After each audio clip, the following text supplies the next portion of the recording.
Captain Mike Reynolds lounged in his command chair aboard the Star Chaser, his feet propped up on the console as he sipped his third cup of coffee.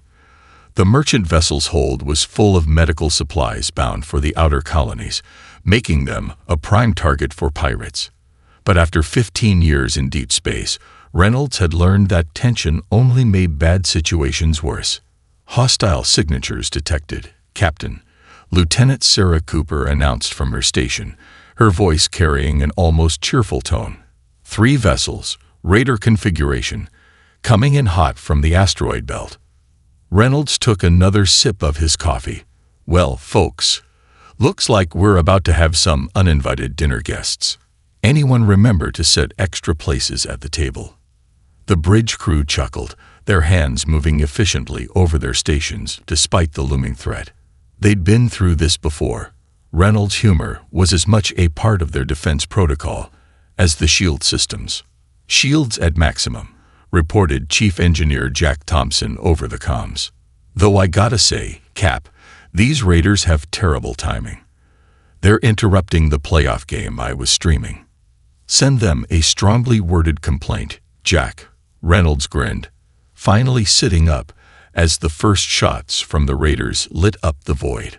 The Star Chaser shuddered under the impact. Maybe add some colorful language about their mothers while you're at it. Unknown to the human crew, the Vex Theray patrol ship Righteous Discipline watched the encounter from the shadow of a nearby moon. Captain Zintol's 4 eyes widened in disbelief as he monitored the human communications. They faced death, yet they exchanged recreational vocalizations. He whispered to his second-in-command. Perhaps their translation matrix is malfunctioning. The Star Chaser rolled gracefully through space, avoiding the worst of the pirates' attack, while Reynolds continued his running commentary. Hey Sarah, remember that barrel roll we practiced last week? The one you said would make you lose your lunch. Already on it, Captain, Sarah replied, her fingers dancing across the controls. Though I did skip the cafeteria's mystery meat today, just in case. The merchant ship spun on its axis, using the momentum to line up a perfect shot at the nearest raider. Their point defense guns blazed, catching the pirate vessel in a vulnerable spot and sending it spinning away, trailing debris. Direct hit. Weapons Officer Kyle Martinez whooped. That's what they get for interrupting Jack's game day. The Vex Theray bridge crew watched in stunned silence as the humans continued their bizarre behavior. Their combat computer indicated rising levels of endorphins and other pleasure chemicals in the human crew's biosignatures, a physiological response that should have been impossible in combat conditions.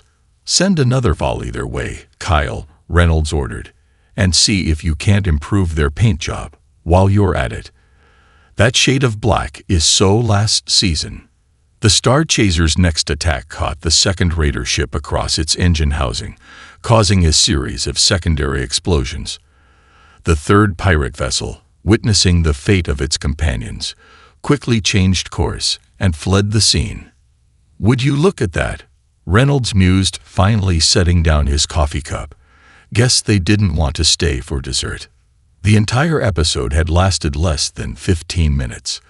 The Star Chaser's crew had successfully defended their vessel while maintaining what appeared to the watching Vex Theray as a completely inappropriate level of levity. Report this encounter to High Command immediately, Captain Zintol ordered, his voice trembling slightly. The humans, they are not what we expected. They smile in the face of death. They laugh while trading fire. This requires further study. Back on the Star Chaser, Reynolds was already looking through the ship's entertainment directory. All right, folks, since our evening entertainment got cut short, who's up for movie night? I'm thinking something classic. Pirates of the Caribbean. Anyone? The chorus of groans and laughter that followed only served to confuse the watching Vex Theray further. How could any species treat combat so casually? What kind of warriors were these humans who faced death with a smile and celebrated victory with entertainment? As the Star Chaser continued on its course, its crew unaware of the profound effect they'd had on their hidden observers, Reynolds made one final note in his log. Standard day in deep space. Minimal damage, no casualties, and we didn't even spill the coffee. Not bad. For a Monday, Dr. Amanda Parker stood before the Military Science Board, her presentation displaying combat footage from a dozen different engagements. The assembled generals and scientists watched with growing interest as she highlighted her most controversial finding yet. As you can see, she gestured to the holographic display. Combat units that maintain regular humor and social bonding show a remarkable 40% increase in both survival rates and mission success. The data is conclusive. Admiral James Thompson leaned forward, his bushy eyebrows furrowed. Dr. Parker, are you suggesting that our best combat units are the ones that treat warfare like a comedy club? Not exactly, sir, Amanda replied, pulling up another hologram. But the numbers don't lie. Take the 7th Marines under Lieutenant Martinez. During the Epsilon siege, they maintained daily joke hours even under heavy fire. Their unit suffered 0 casualties while eliminating 3 enemy strongholds. The room erupted in murmurs, but the real chaos was happening in the back of the auditorium, where the Vex Theory observer, Chief Researcher Kovacs, was having what appeared to be a silent breakdown. Kovacs's assistant frantically typed notes as the alien scientist whispered, "They intentionally cultivate this behavior. It's not a mental defect from space radiation." Amanda continued her presentation, unaware of the aliens' distress. Furthermore, we found that units who name their weapons and vehicles show a 25% increase in maintenance efficiency. The 3rd Armored Division's tanks all have names from classic movies. Their lead vehicle, Princess Buttercup, has the highest kill count in the fleet. She switched to another slide showing Marines in a bunker, playing cards and laughing while explosions lit up the background. This is from last month's siege of Outpost Delta. The defenders organized a comedy night between enemy waves. Morale remained at peak levels throughout the 3-week assault. Kovacs's color changed to a pale blue, a sign of severe distress in Vex Theory physiology. They engage in recreational activities during active combat. This violates every known principle of military psychology. The presentation continued with more evidence. Soldiers trading jokes over comm channels during firefights, squad leaders running pun competitions between missions, and even a clip of a pilot humming Danger Zone while engaging 3 enemy fighters. The most interesting finding, Amanda highlighted a new data set, is that this behavior actually improves response time and decision-making in crisis situations. We've measured a 15% increase in neural efficiency when soldiers maintain a positive, humorous outlook during combat.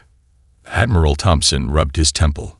Doctor, while your data is impressive, how do you explain this to our allies?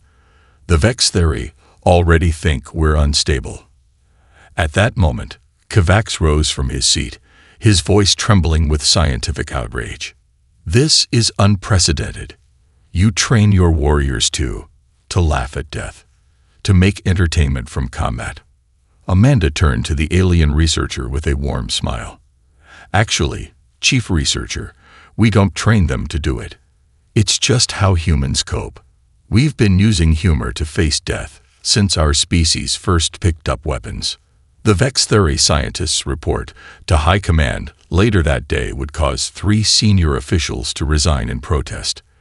The idea that a species could achieve superior combat performance through recreational behavior challenged the very foundations of their military doctrine. Back in her office, Amanda reviewed the combat footage one more time. On her screen, a Marine squad leader was leading his team in a rendition of Sweet Caroline, while they set up defense perimeters. Their efficiency ratings were off the charts. Her computer pinged with a message from Admiral Thompson. Research funding approved. The Vex Theory want a full investigation. Try not to give their scientists any more nervous breakdowns. Amanda chuckled as she started drafting her next study. the role of dad jokes in improving squad coordination. Sometimes, the best way to understand humanity was to make the rest of the galaxy question their sanity. She added one final note to her research log. Day 45. Still trying to explain to our alien allies that rolling on the floor laughing is not a medical emergency during combat operations. Lieutenant Jake Martinez surveyed the massive training ground with a grin that made his Vex Theory counterpart, Commander Vixthor, twitch nervously. The joint exercise was about to begin, and the Marines had spent the previous night giving their combat mechs what they called personality upgrades. Lieutenant, Vixthor's translator struggled to convey his distress. Why has your unit painted facial expressions on their war machines? This seems inappropriate for a combat exercise. Jake patted the leg of his own mech, now sporting a magnificent handlebar, mustache, and monocle. This, my friend, is Sir Stompsalot. He's a gentleman of refined taste who happens to excel at crushing enemy positions. The Vex Theory commander's color shifted to a mottled gray, their species equivalent of a stress headache. Around them, 24 human pilots were climbing into their decorated mechs, each one uniquely personalized. One had been painted to look like a giant rubber duck. Another bore the markings of a popular pizza delivery chain. All units, check in, Jake called over the comm. And remember, points for style today. Big Bird, ready to rumble. Papa John's delivery of pain, standing by. Sir Stompsalot, prepared to dispense civilized violence. You destroyer, please don't make me say that again, sir. The Vex Theory observation team watched in horror as the human units formed up, their garish machines moving with surprising grace. Commander Vixthor's own forces stood in perfect formation, their mechs pristine and identical, as military doctrine demanded. Beginning Joint Exercise Phase 1, the Range Control AI announced. Objective: clear urban combat zone of enemy forces. Time limit: 30 minutes. What followed would be studied in military academies for years to come. The human units moved through the training ground like a chaos-powered ballet, their comms filled with an endless stream of banter and pop culture references. Pizza delivery for the enemy bunker, Sergeant Kelly Wong called out as her mech launched a simulated artillery strike. Extra spicy. The Vex Theory units, initially moving in textbook formation, found themselves caught up in the humans' unconventional tactics.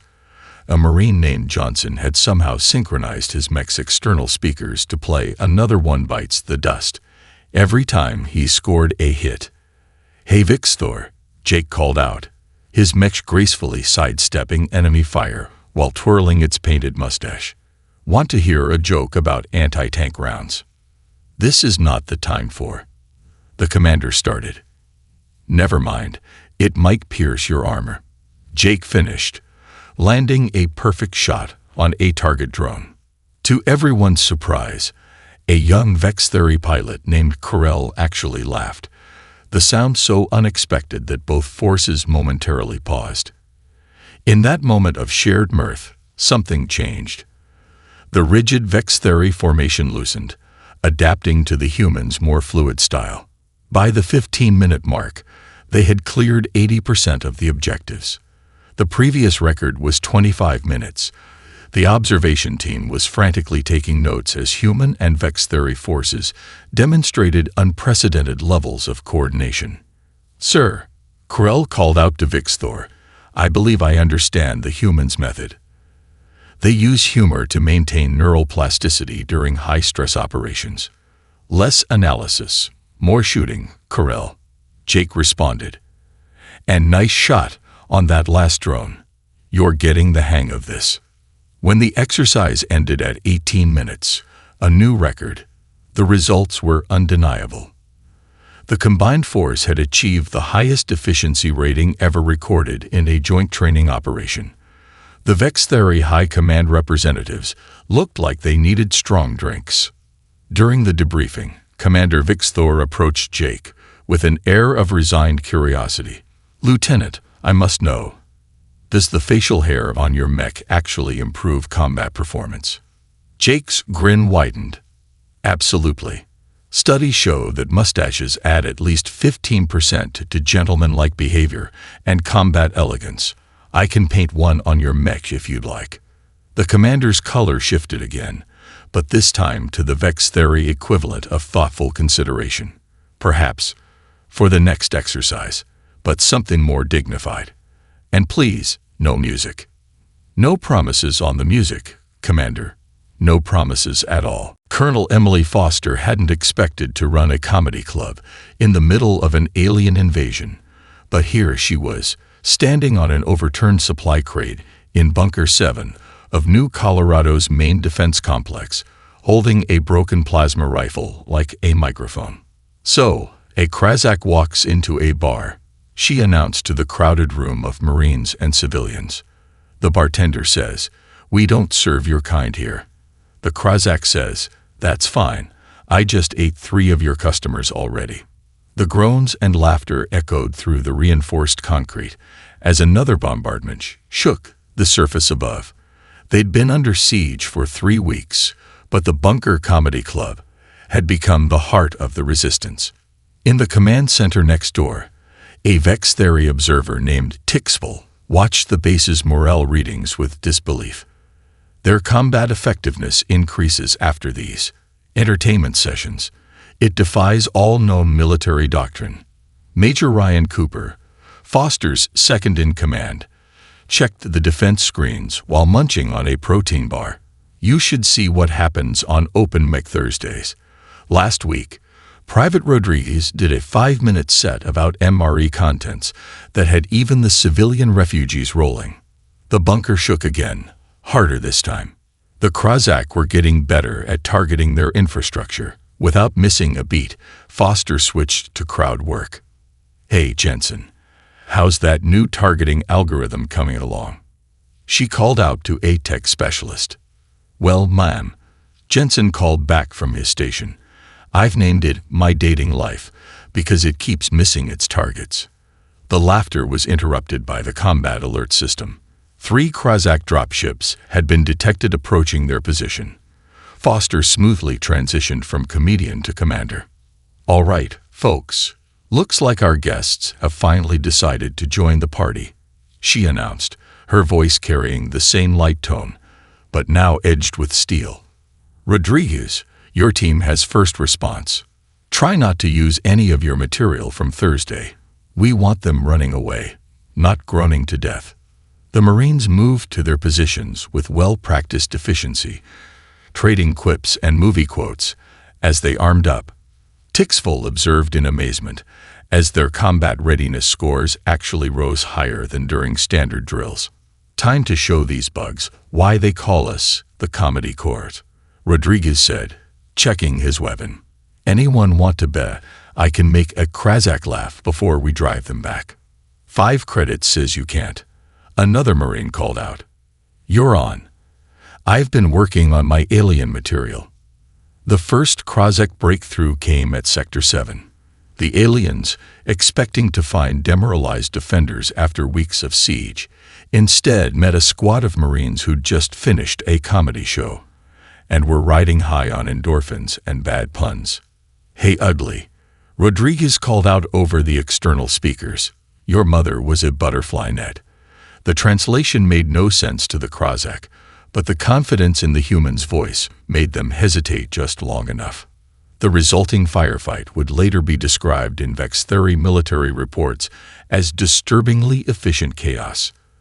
The humans coordinated their defense through a mix of professional combat calls and running commentary that sounded more like a social gathering than a battle. "Contact left. Copy that. Hey, these ones are even uglier than the last batch. Must be from the discount invasion force. Clear right. Also, Rodriguez, that joke was terrible. You owe me 5 credits." When the last Krazak dropship retreated, the defenders had suffered 0 casualties while inflicting heavy losses on the enemy. Foster returned to her supply crate stage. "Well, folks, "Looks like tonight's show got a standing ovation," she announced. "Remember to tip your servers and try the veal navar. It's almost as tough as the bugs we just sent packing." In his report to High Command, Tixful struggled to explain how a military unit that treated combat like an entertainment program maintained the highest kill ratio on the planet. His final notes read, "The humans have weaponized joy itself. The Krozak never stood a chance." Sergeant Tom Davidson had been in worse situations, but not many. Pinned down in a half-collapsed building with 3 Marines and 4 very uncomfortable Vexthera warriors, while Krozak artillery turned the city above them into modern art, wasn't exactly his idea of a good time. "Well," he said, checking his ammo count, "on the bright side, at least we're getting that cultural exchange program everyone keeps talking about." Private First Class Lisa Murray snorted while bandaging a minor cut. "Yeah, Sarge. Nothing says interspecies bonding like shared near-death experiences." The youngest Vextheri warrior, Kittle, tilted his head in that peculiar way their species had when confused. "You find humor in our tactical disadvantage." "Nah," Davidson replied, ducking as another explosion showered them with debris. "We find humor in everything. It's kind of our thing. Speaking of which, anyone want to help me start a worst combat pun contest?" The other Marines groaned appreciatively, while the Vextheri warriors shifted uncomfortably. Their leader, Sub-Commander Rixvan, had been studying the humans with a mixture of confusion and growing curiosity. "I'll start," Davidson grinned, checking their perimeter. What did the Marine say when he ran out of ammo? "This is a loading experience." "Oh God, that's terrible." Murray laughed, taking a quick shot at a Krozak scout that had ventured too close. "My turn. Why don't Krozak make good snipers?"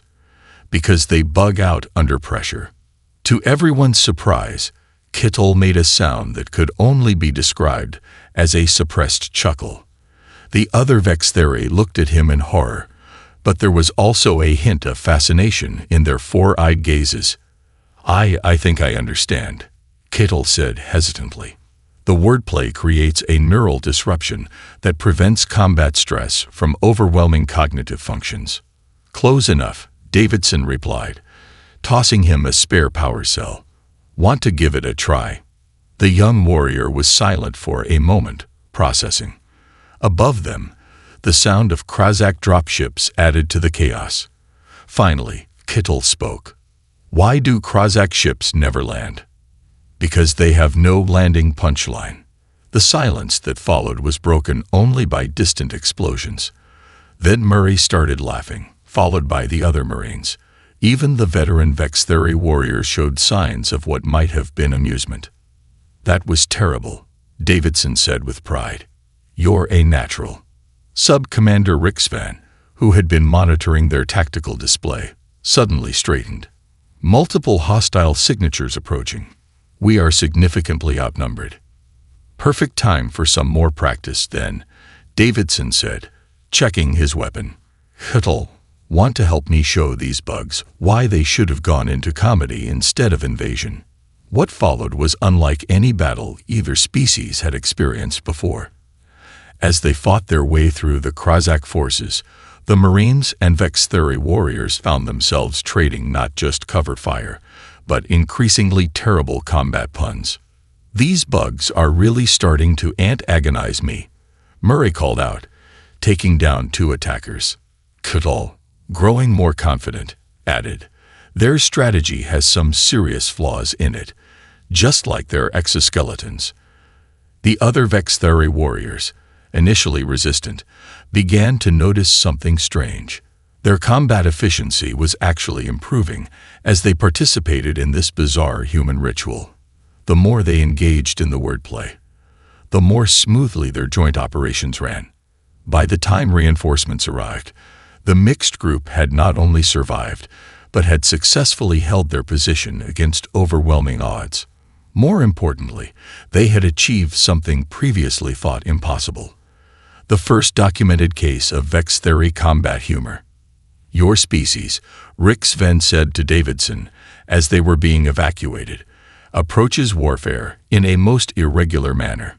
Yeah, but you have to admit, Davidson replied, helping a limping Murray onto the transport, it's more fun this way. Fun. The sub-commander tested the word carefully. Perhaps there is strategic value in your methods after all. Catal, loading his weapon for the next battle, added one final attempt. You could say this experience has been mind-bugging. The collective groan from both species echoed through the transport, but it was a sound of unity, of barriers breaking down through shared suffering and terrible jokes.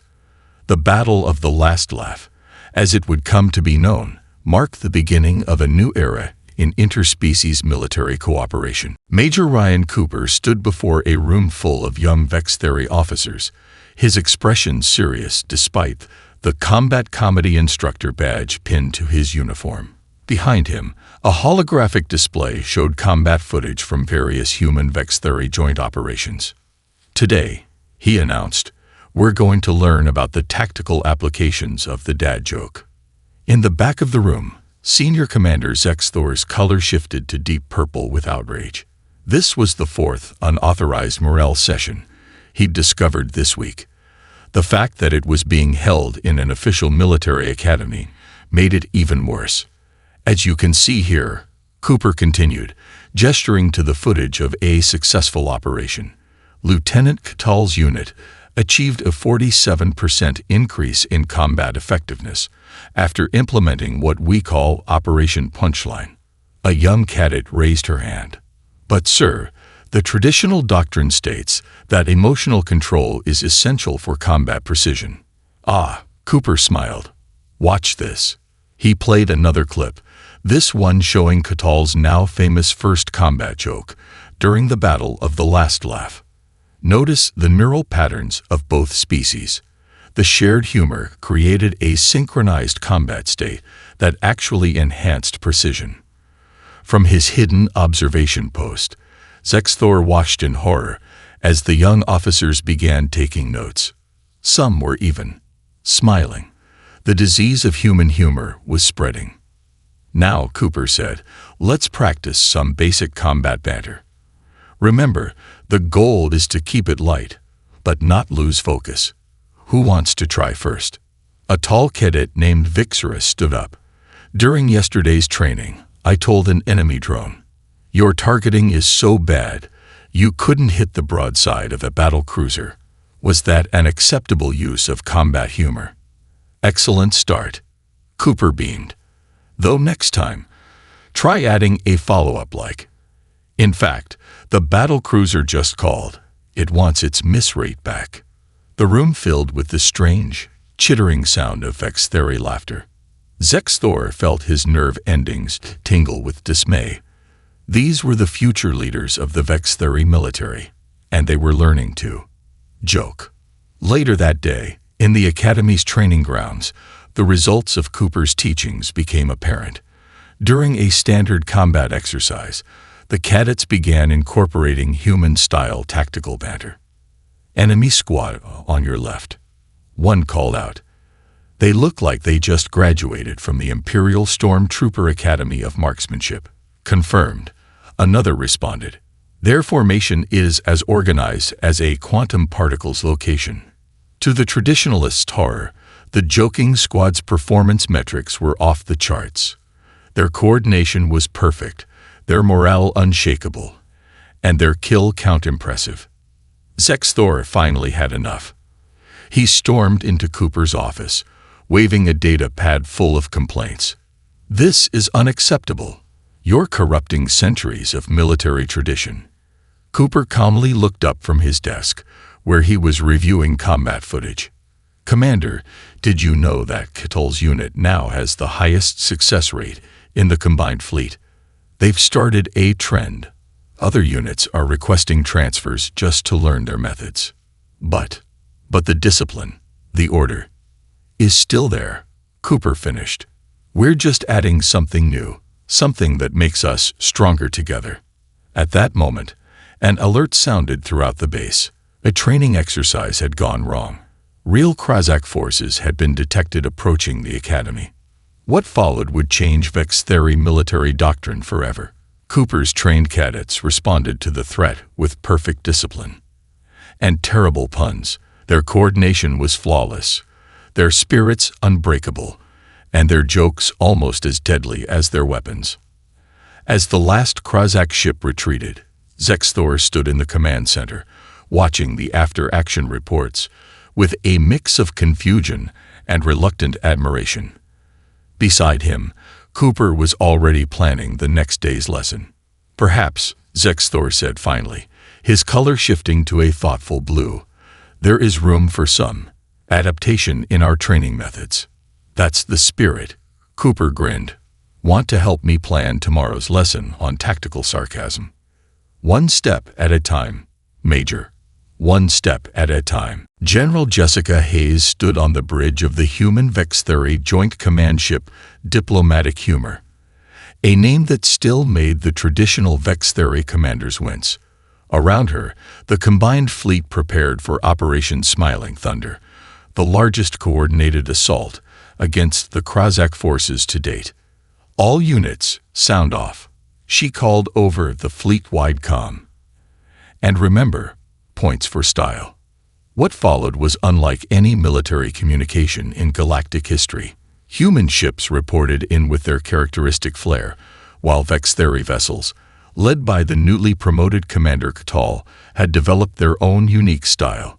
Thunderchild, ready to deliver the punchline.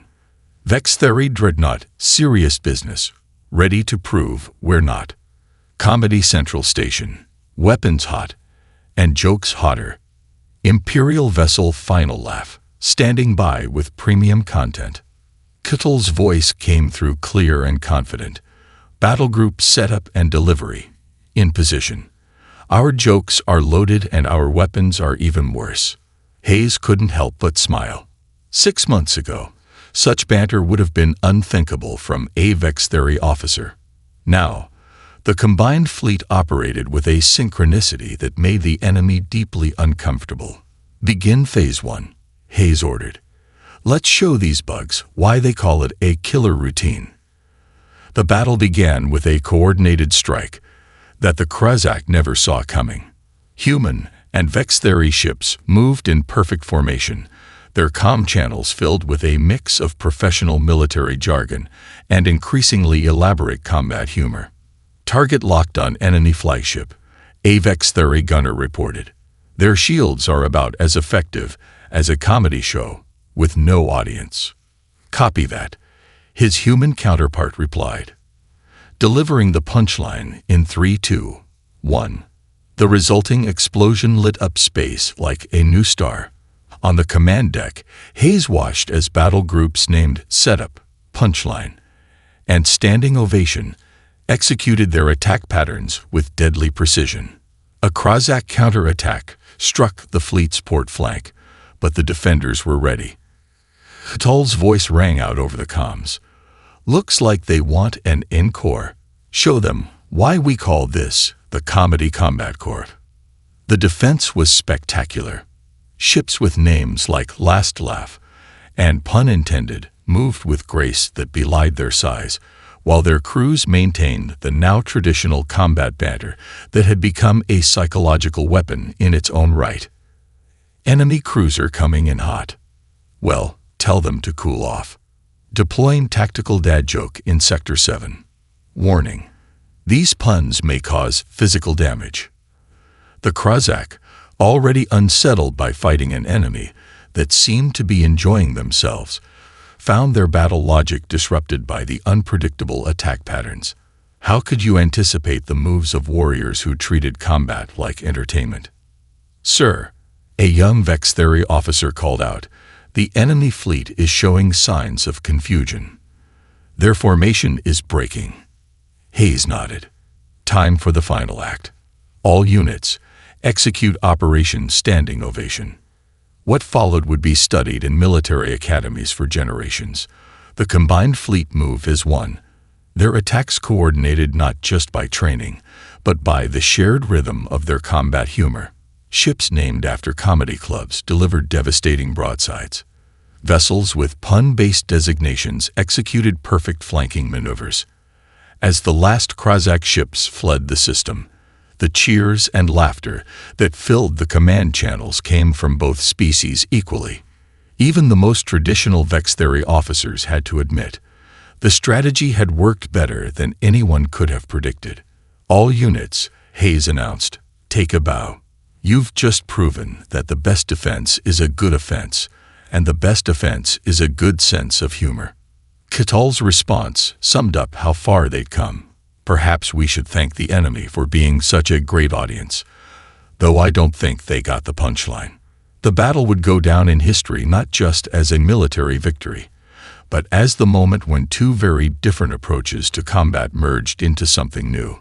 The sight of Vextheri warriors trading one-liners while executing perfect combat maneuvers had changed the face of warfare forever. The graduation ceremony at the newly established Vextheri Tactical Morale Enhancement Academy was unlike anything the galaxy had ever seen.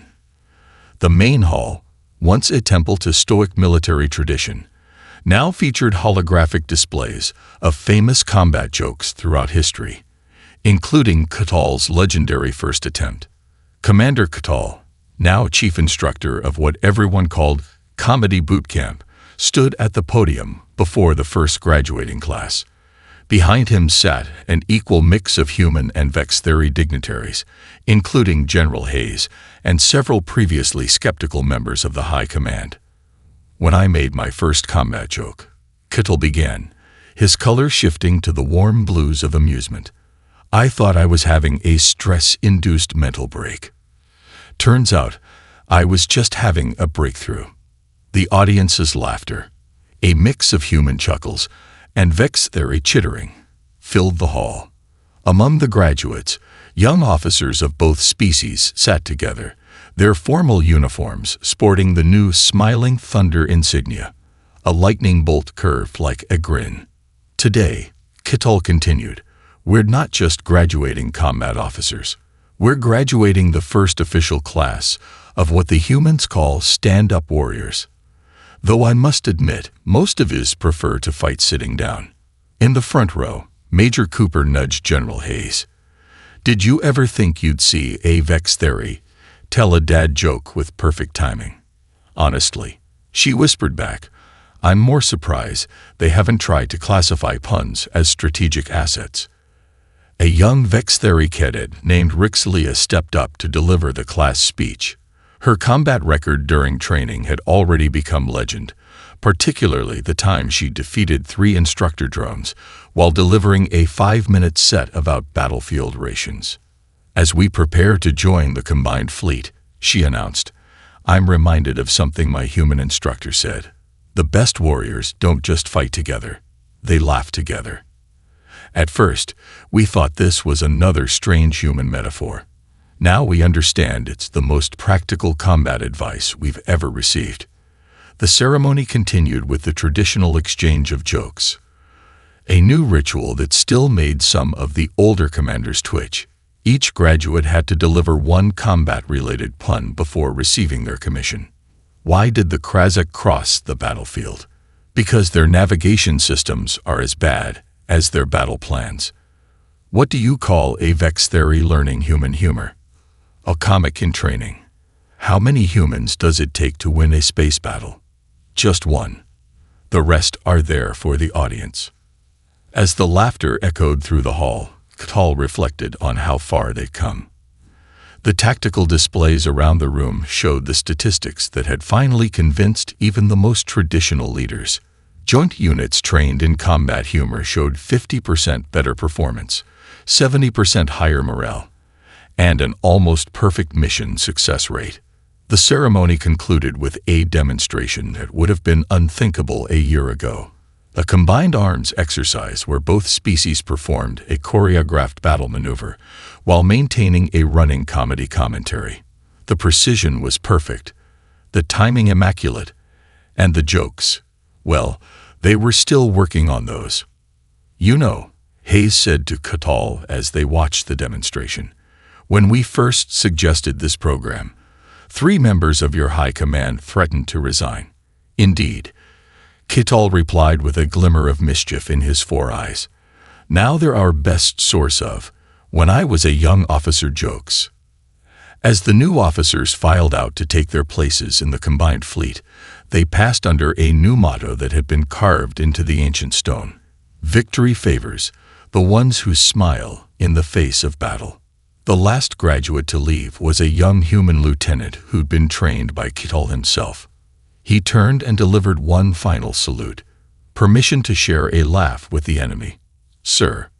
Kittal returned the salute with the new combined style. Half human crispness, half vexthery fluidity. Permission granted, Lieutenant. Just remember the first rule of combat comedy. The entire graduating class responded in unison. If they're not laughing, you're not hitting them hard enough. And somewhere, in the great cosmic archive where all military history is recorded, a note was added. On this day, the art of war learned to laugh, and the galaxy would never be the same.